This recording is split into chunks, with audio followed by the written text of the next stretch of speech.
সিএসসির শিক্ষার্থী মোহতাসিম মাসুদের হত্যাকাণ্ডের প্রতিবাদে বুয়েটের শহীদ মিনারে অবস্থান কর্মসূচি পালন করছে শিক্ষার্থীরা।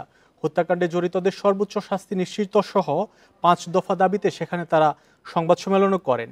শিক্ষার্থীরা জানান, অভিযুক্তরা দুর্ঘটনার সময় মদ্যপ অবস্থায় ছিলেন। তারা প্রভাবশালী পরিবারের সদস্য হওয়ায় ন্যায় বিচার নিয়ে শঙ্কা দেখা দিয়েছে। এরই মধ্যে অভিযুক্তদের আইনজীবী গণমাধ্যমে বিভ্রান্তিকর তথ্য দিচ্ছে বলেও দাবি করেন শিক্ষার্থীরা। শুক্রবার রাত 3টার দিকে পুলিশ চেকপোস্টে তল্লাশির জন্য দাঁড় করানো হয় বুয়েটের 3 শিক্ষার্থীকে। এ সময় একটি প্রাইভেট কার এসে হঠাৎ সজোরে ধাক্কা দেয় তাদের। সেখানেই মারা যান বুয়েটের সিএসইর শিক্ষার্থী মোহতাসিম মাসুদ। আহত হন বুয়েটের আরও 2 শিক্ষার্থী মেহেদী হাসান ও অমিত শাহ।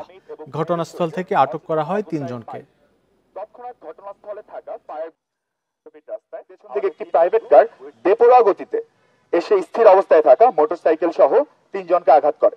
এর ফলে তারা 3 জন সড়কের বিভিন্ন জায়গায় ছিটকে পড়ে।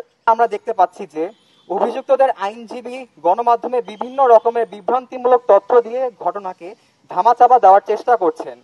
একই সাথে কিছু সংবাদ মাধ্যমেও এই হত্যাকাণ্ডকে দুর্ঘটনা বলে অপপ্রচারের চেষ্টা চালানো হচ্ছে। আমরা এই অপপ্রচারের তীব্র নিন্দা জানাই এবং দ্রুততম সময়ে এই ঘটনার সুষ্ঠু বিচারের দাবি জানাই। এ নিয়ে আরও জানাতে বুয়েট থেকে যোগ দিচ্ছেন সহকর্মী বুদ্ধদেব কুণ্ড। শিক্ষার্থীরা যে সংবাদ সম্মেলন করেছে সেখানে কি কি দাবি তুলে ধরেছে বিস্তারিত জানাবেন। বুদ্ধদেব কুণ্ড, শিক্ষার্থীরা সংবাদ সম্মেলন করেছে, বুয়েটের শিক্ষার্থীরা, সেখানে তারা কি দাবি জানিয়েছে বিস্তারিত জানাবেন, আর আজকে তাদের আর কোনো কর্মসূচি আছে কিনা? গত পরশু রাতের যে ঘটনাটা, এটা নিয়ে গতকালকেও তারা পলাশী মোড়ে বিক্ষোভ করেছে এবং তারা 5 দফা দাবি দিয়েছে। আজকেও কিন্তু তারা একটি লিখিত বক্তব্য দিয়েছে। আমি আপনাকে দেখাতে চাই, শহীদ মিনারের সামনে তারা এখনো অবস্থান করছে। 5টি সুনির্দিষ্ট দাবি তাদের রয়েছে।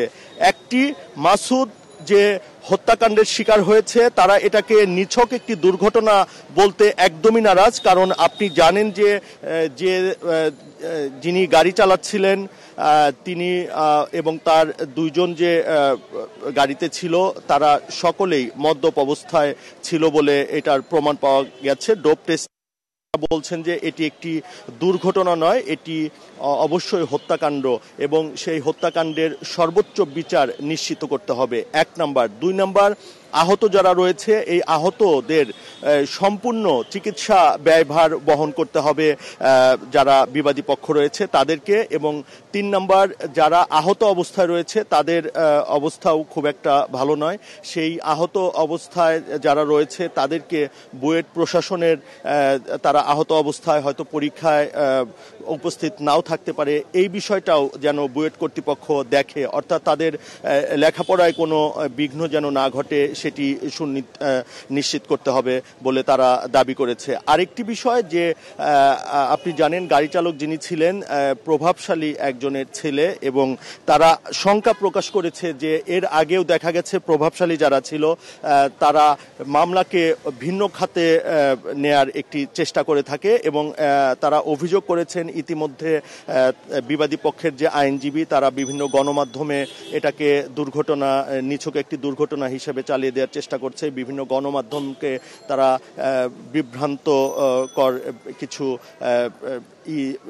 বিভ্রান্তকর তথ্য দিচ্ছে যে এটি একটি দুর্ঘটনাই।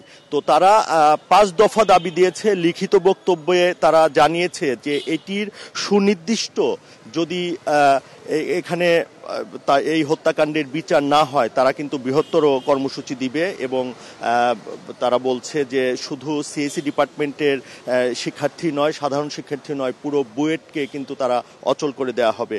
অর্থাৎ সরকারের কাছে 5 দফা দাবি জানিয়েছে তারা এবং এই দাবিগুলো ধীরে ধীরে বাস্তবায়িত হবে এটাই তারা প্রত্যাশা করছে এবং তারা জানাচ্ছেন যে নতুন স্বাধীন বাংলাদেশে তারাও চায় যে এর আগে যেমন প্রভাবশালীদের হস্তক্ষেপে মামলা অন্য খাতে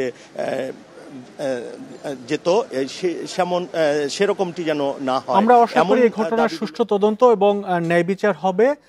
বুয়েটের শিক্ষার্থী নিহতের প্রতিবাদে বুয়েটে বিক্ষোভ করছে সহপাঠীরা, সে খবর জানাচ্ছিলেন সহকর্মী বুদ্ধদেব কুণ্ড।